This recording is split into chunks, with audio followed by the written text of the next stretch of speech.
Parku natyror Syri i Kaltur është një nga atraksionet më të vizituara turistike në Saran, duke tërhequr vizitor vendas dhe të huaj gjatë gjithë vitit. Agjencia Kombëtare e Zonave të Mbrojtura, duke ndarë foto nga peizazhi i mrekullueshëm i Parkut Natyror Syri i Kaltur, informon se burimi natyror me origjinë karstike, i vendosur rreth malit të gjerë, ofron një spektakël unik me ujin e tij të kristal dhe ngjyrat magjepsëse.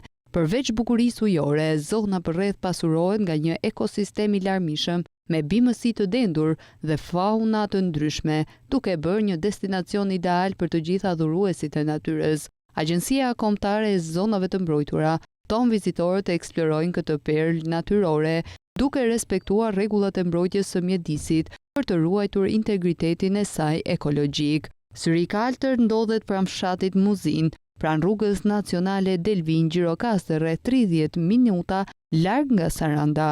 Ai është një pasuri natyrore e Shqipërisë, i cili me vendimet e muajit janar 2022 ka marrë një status më të lartë mbrojtjeje, atë të parkut natyror, me një sipërfaqe të rritur në 293 hektar, për të mbrojtur më mirë monumentin e natyrës me të njëjtin emër që mban brenda parkut. Vitet e fundit, Syri i Kaltër ka tërhequr shumë vizitorë nga vende të ndryshme të botës.